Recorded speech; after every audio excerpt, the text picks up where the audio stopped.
47 chill bumps. Ooh. Can you all tell how that takes the edge off the band? This means yes, this means. Can you tell how that darkens the sound? That can make a major difference in your performances, especially at contests and festival. I've got lots of stories about that.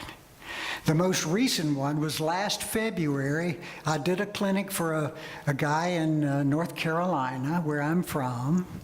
He has a solid grade 4 high school band. And they've been going to festival every year and getting consistent 3s. Sometimes they'll get a 2. So the first 20 minutes or so of the rehearsal, we did the hand signs and the yawning and all that. And then the rest of the rehearsal, we worked on his contest music. After the rehearsal, he came up and said to me, he said, "Doc, Mac, it sounds like a different band. I am so excited. I'm especially excited because I've got 5 more weeks before I have to go to festival." And for the next month or so, he did very simple one-handed exercises with the group, with all the yawning and stuff. He went to festival and got straight 1s, the first time in the history of his school, and he and his kids were absolutely thrilled. He sent me an ecstatic email. Now, over the years, the most common question I get from band directors is this. They say, "Doc, I like this stuff, and I'd like to do it with my band, but golly, how long does it take to get to where you can do these hand signs?" And my usual reply is, look, I realize that in the beginning it's more difficult for the director than it is for the students, but it's going to change very quickly. Think about doing this over a long, extended period of time where you are developing your facility with the hand signs along with the students. You're starting off with 1 hand and then eventually with 2. And before you know it, it's going to get easy for you and progressively more challenging for the kids because you're going to be moving them into different keys. As you can well imagine, the younger your players, the slower you're going to go with all this, right? Now, just about everything we do in this program is possible for all levels of students. The difference is in the time it takes. I do this with beginners. I do it with my University Wind Symphony. I do it with all my clinic bands and my European bands. Yeah. What we can do with a college band in just a few minutes might take us 6 months to a year with a middle school band. Now, as I mentioned, we're preparing a video tutorial that will really help you with this. As soon as you start this, you should be hearing some results right away. When I got started, I noticed I was sensing more control over the band without ever having to raise my voice or get bent out of shape. It was wonderful. There's something special about how this focuses everybody's attention. Now, as I mentioned, I've been doing this for many, many years with hundreds of clinic bands and with my Spirit of America National Honor Band and all of our European performing tours in the summertime. I have never found anything else that works so quickly to develop an ensemble sound that blends and has a pretty good center of pitch even before we start tuning up. By the way, Many of the students love to direct the band using the hand signs. Who are those people that said that they would help me? Would y'all come up here, please? Appreciate it. Ladies and gentlemen, we are going to have a collective composition. Y'all come on up here, if you will. Now, this can be very motivational and challenging for your students if you can let them take turns making up their own exercises. Man, the little bubblegummers love this. They get into this like nobody's business.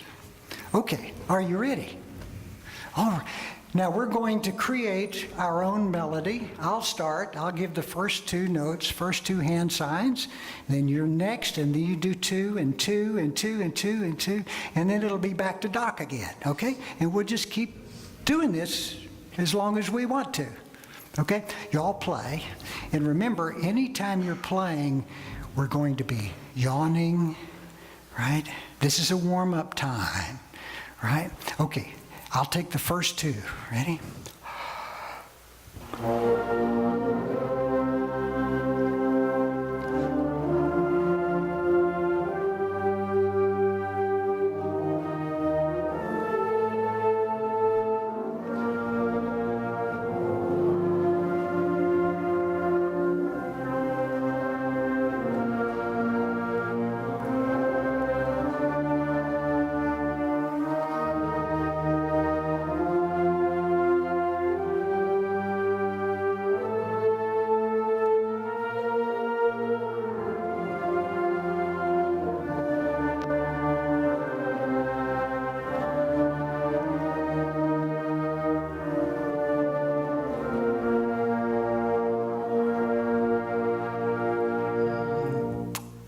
Thank you. Let's give these people a hand, would you?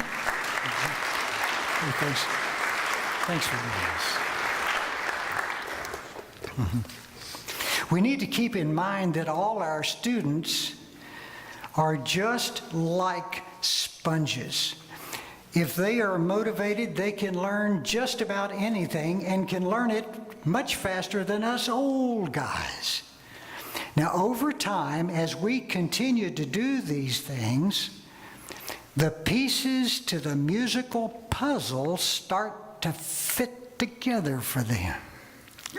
It's like a light bulb that starts glowing, and it gets brighter and brighter and brighter until they have this concept of scale degree. It just happens. It's like a new language, a language that they have learned orally and cognitively, a language with which they can learn all sorts of things. Now here's where the light really starts glowing. We're going to move them into different keys, okay? Follow my hands. Okay.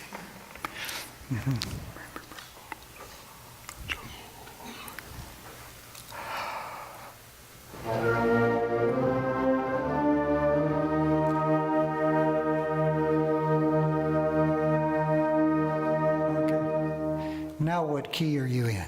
E flat. Right, E flat, right? Okay, let's continue on now in the new key.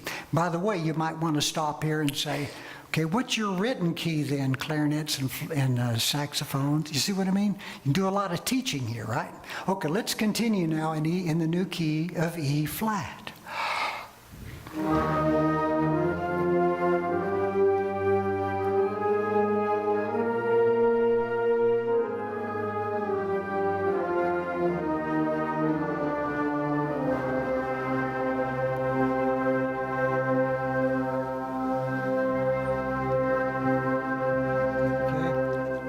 Now what key are you in? C.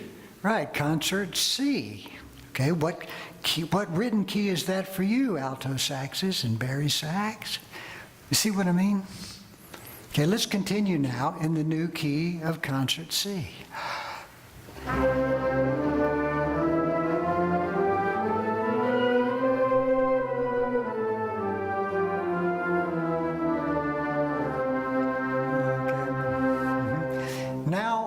Exercises you've been doing in B flat, you can do in every other key, right? Let's say today in your rehearsal, you're planning on rehearsing the Holst First Suite in E flat. You may want to do your warm-up exercises in E flat, right? Okay, the next question I always get from band directors has to do with the altered tones, especially sharp 4, sharp 5, and flat 7, and the chromatic passing tones.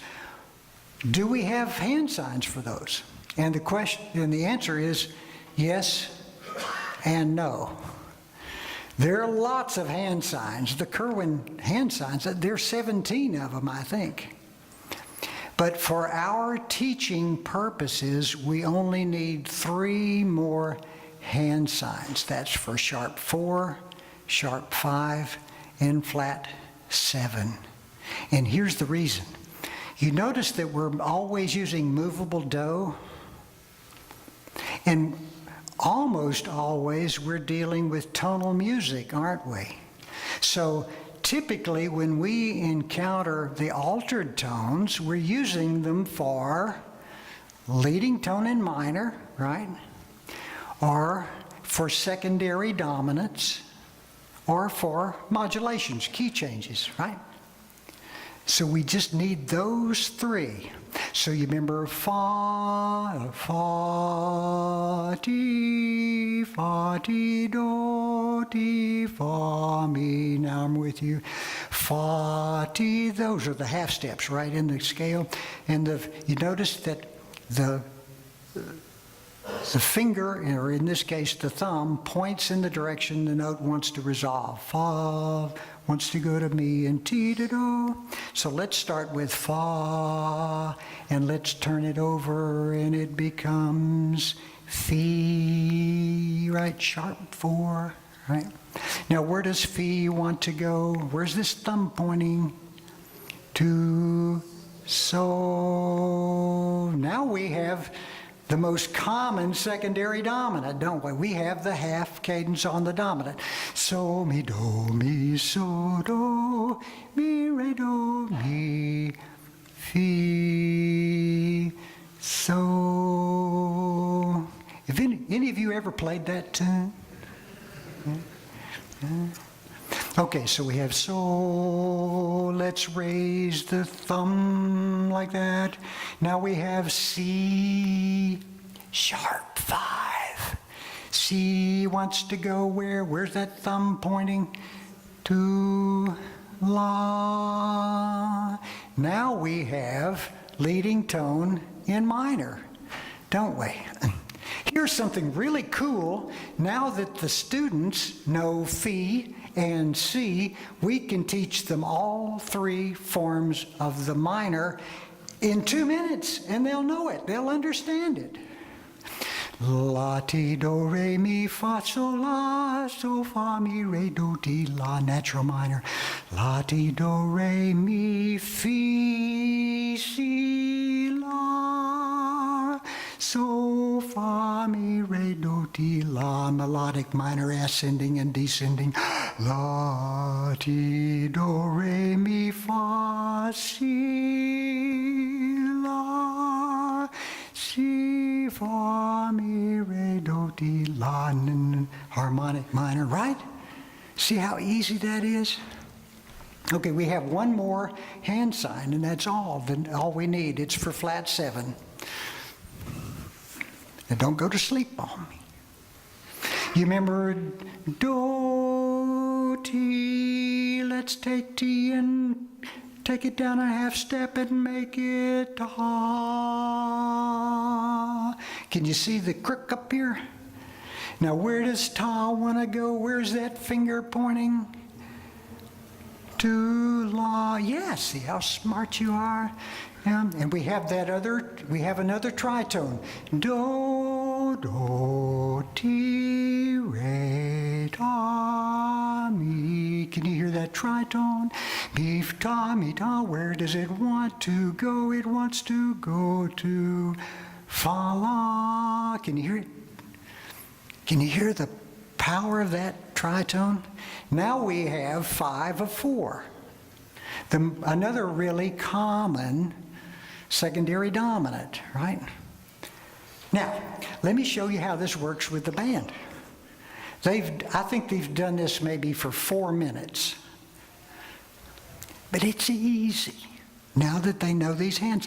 Let's play a hymn, okay? By the way, hymns are wonderful examples of just about everything we're doing. When I first started this, years and years ago, my church bought a whole new set of hymnals, and I found the old ones down in the basement. And I went to the preacher and said, "Would you like to donate these to the band?" And he said, "Okay." Boy, what a wealth of resource we had from that. Okay, I'll shut up. Okay, let's go. Let's play, what were we going to play here? Sweet Hour of Prayer. I love that hymn. Do you know that one? Let's play Sweet Hour of Prayer. Okay.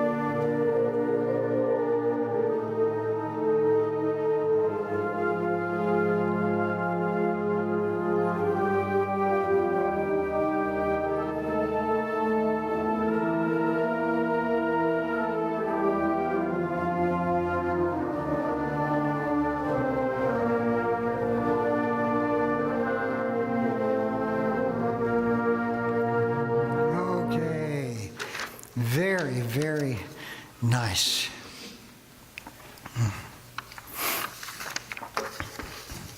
You know, there's so much we can teach once these kids get that concept of scale degree. And there are a number of things in your handout about advanced learning possibilities. There are all sorts of things, modes, common chord modulations, you know. Just about all the music theory that is involved in functional harmony, you can teach with the hand signs or the whiteboard and solfeggio. Let me say one last thing about our philosophy, because it's so important to us. We believe that music is not the end product here. We believe that music is a tool for something even more important than the tool. We believe that music is a means for affirming and uplifting and encouraging and empowering and educating people. With our music, we want to create life-enriching experiences for young people, these young people. In fact, that's a part of our mission statement. On my card it says, "Making music beautiful, life-enriching experiences for young people." The beauty of the music that we make is certainly in the ears of the listener, isn't it? But the beauty of the music we create is also in the heart of the performer. Let's see if we can make that connection with the students. I understand that you all are playing Greensleeves tonight, is that right? Isn't that an incredibly beautiful piece?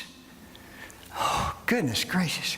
Alfred Reed did a splendid job of arranging that, didn't he? It's a classic. Could we play just a few bars of that?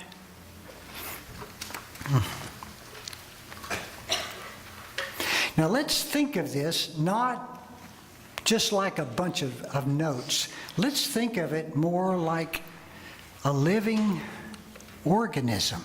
It breathes in and out. It expands and it contracts. It has moods just like you and me. See, music, like the other art forms, reflects life, doesn't it? It reflects us. It reflects how we think. It can reflect how we feel. Even more importantly, it can reflect who we really are inside. Do you remember earlier when we talked about sustaining? You know, opening your throat, breathing right down to your toes. It's that beautiful, sustaining sound that gives this piece its life.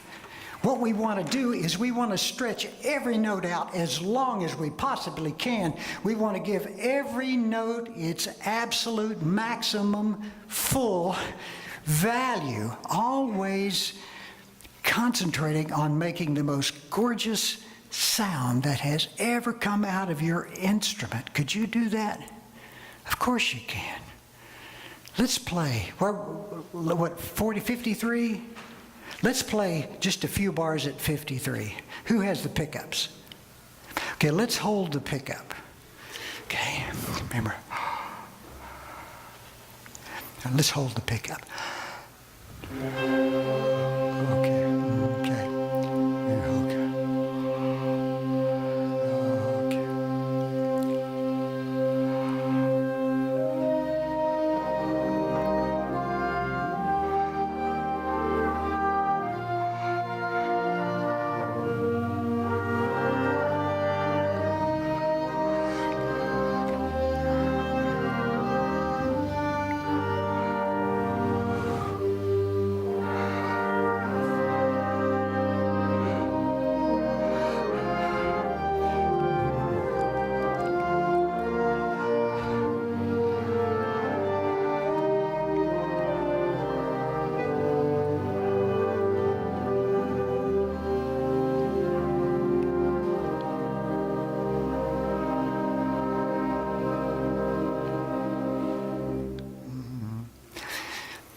Could you make that music your own? Well, of course you can. This piece, this goes back to the mid-14th century, this tune. You know, it hasn't always been a Christmas song, has it? I wonder, over the last 650 years or so, how many different sets of words have been sung to this melody. Why don't you make it your song? I'm going to make it my song. I think Alfred Reed would be delighted. As long as we play it beautifully, and as long as we always realize the attitude of the music that the composer intended. Now, as I listen to this piece, I can visualize all sorts of lovely things in my mind. I'll bet you can too. When you play this, you might be thinking about Christmas. Maybe remembering when Christmas is when you were just a little kid. You may be thinking about the Christmas message about the Christ child and what that means to you. Let me share one more quick thing with you that might help us sustain this and to put all the life we can into the music. I want you to imagine I have a feather on the end of a long string here. Long string. Da, do, do, da, da, dee, dee, dee, dee, do. Do, long string. Do, do, do, do, dee, do, do. What if instead of a feather on a long string, I had a horse on the end of a rope?